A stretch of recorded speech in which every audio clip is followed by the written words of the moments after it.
السلام علیکم جی. وعلیکم السلام. کیسی ہیں آپ؟ بالکل جی. کیسا رہا دن آج آپ کا جیل بھرو تحریک کا باقاعدہ آج؟ جی دیکھیں الحمدللہ پاکستان تحریک انصاف جو وفاق کی علامت ہے اور پاکستان تحریک انصاف کے کارکنوں نے ہماری قیادت نے دکھایا ہے کہ ہم بہادر ہیں، دلیر ہیں، نڈر ہیں اپنے لیڈر کی طرح، اور جو خوف کا بت اور خوف کی ایک فضا کریٹ ہوئی ہے، ایک منظم تحریک چلائی جا رہی تھی ہمیں ہراساں کرنے کی، ہمیں پریشان کرنے کی، ہمیں جیل کا خوف دکھانے کی، آئین شکنی اور انسانی حقوق کو پامال کرنے کی. ہم نے اس فضا کو آنکھوں میں آنکھیں ڈال کر اس فضا کا مقابلہ کیا ہے. عوام یہ کہتی ہے، عوامی سوال یہ ہے کہ وہ چاہتے ہیں کہ کاش یہ جیل بھرو تحریک غربت کے خلاف ہوتی، مہنگائی کے خلاف ہوتی. یہ تو صرف ایک الیکشن کے حوالے سے کر رہے ہیں، یہ اپنے ذاتی مفاد کے لیے. ہرگز نہیں. یہ تحریک عوام الناس کی تحریک ہے، پاکستان کے جمہوری نظام کو تقویت دینے کی تحریک ہے، پاکستان کے اندر آئین اور دستور کی بالادستی کی تحریک ہے، یہ پاکستان کے عام آدمی کی تحریک ہے. اس وقت جو حکمران پاکستان کی عوام کے اوپر ان کی خواہشات اور آئین کے برعکس بٹھائے ہوئے ہیں، انہوں نے پاکستان کا 10 سیاہ ماہ میں حال کیا کر دیا ہے.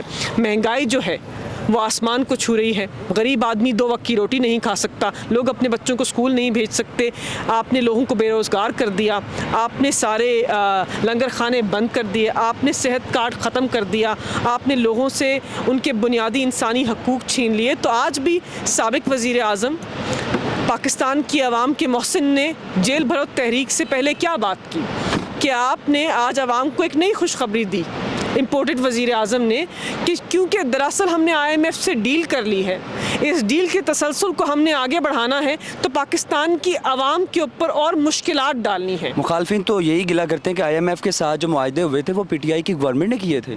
اگر ہم نے معاہدہ کر لیا تھا تو یہ 10 مہینے کیا بات کر رہے تھے؟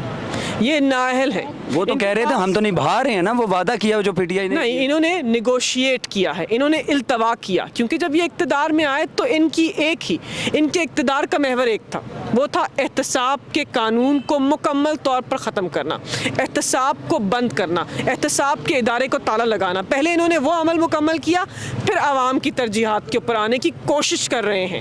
اب کوشش کر رہے ہیں کہ 10 مہینے ایک چلتی ہوئی حکومت کو، ایک بڑھتی ہوئی معیشت کو، عوام کے مقبول لیڈر کو سازش اور ضمیر فروشی کے ذریعے ہٹا کر آپ نے پاکستان کی عوام کے اوپر احسان کیا، آپ نے پاکستان کی عوام کو مشکلات میں ڈالا. جب عمران خان وزیر اعظم تھا، کرونا تھا، یہی معیشت تھی، لنگر خانے چلتے تھے، صحت کارڈ دیا جاتا تھا، لوگوں کے گھر بن رہے تھے، پاکستان کی معیشت کے سارے اشارے ٹھیک تھے، اور جو معیشت تھی وہ 5.7% پہ آگے بڑھ رہی تھی. تو کیا ہوا ان 10 ماہ کے اندر کہ آپ برسر اقتدار آئے، غیر آئینی طور پر آئے، اور معیشت جو ہے وہ منفی ہو گئی اور ساری چیزیں بند ہونا شروع ہو گئی. فیصل آباد کی انڈسٹری جہاں پر آپ کو ورکر نہیں ملتا تھا بند ہے.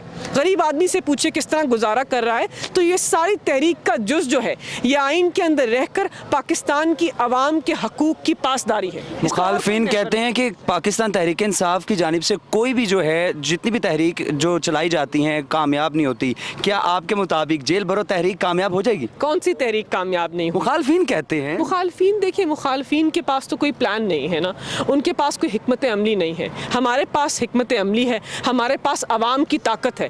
ہم نے جو بھی تحریک چلائی ہے اس سے یہ بوکھلاہٹ کا شکار ہوئے ہیں. نیکسٹ کیا حکمت عملی تیار کی گئی ہے؟ کیونکہ آج چونکہ پارٹی کے اہم رہنماؤں نے اپنی گرفتاری دی ہے، اور شاہ محمود قریشی صاحب کی جانب سے یہ کلیم بھی کیا گیا کہ آج ان کی گرفتاری نہیں ہونی چاہیے تھی کیونکہ وہ ابھی گرفتار ہونا نہیں چاہتے تھے، ان کی گرفتاری اگلے فیز میں تھی. یہ بات نہیں ہے. شاہ محمود کلیم کیا ہے صاحب جو ہیں وہ عمران خان کی خواہشات کے برعکس یہاں پر کھڑے ہوئے. بالکل میں وہ بات نہیں کر رہا. میرا سوال یہ ڈرنے کی بات نہیں کی. میرا سوال یہ ہے کہ ان کی گرفتاری اگلے فیز کے لیے رکھی گئی تھی، لیکن وہ پولیس نے زبردستی گرفتار کی. دیکھیں، پولیس نے تو قیادت کو گرفتار کرنے کا منظم پلان بنایا ہوا ہے نا. وہ تو چاہتے ہیں کہ پاکستان تحریک انصاف کی قیادت کو انہوں نے ایک ایک کر کے پابند سلاسل کرنا تھا.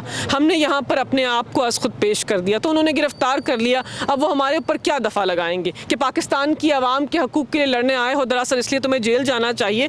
دیکھیں، آپ 22 کروڑ عوام یا مجموعی طور پر پاکستان کے حاکموں سے جو عوام ہے ان سے اس طرح لڑ نہیں سکتے. اس طرح آپ کی جیلوں کے اندر جگہ کم پڑ جائے گی. قیادت کو سلام پیش کرتے ہیں، شاہ محمود قریشی ہیں، اسد عمر ہیں، اعظم سواتی ہیں، دلیری سے، بہادری سے صف اول میں کھڑے ہو گئے. کارکن پیچھے تھے، قیادت آگے تھے. یہ ہوتی ہے دلیر لیڈرشپ اور یہ ہوتا ہے مضبوط جمہوری نظام. یہاں پر جب بھی مشکلات پڑتی ہیں پاکستان مسلم لیگ نواز پہ تو ان کے لیڈر تو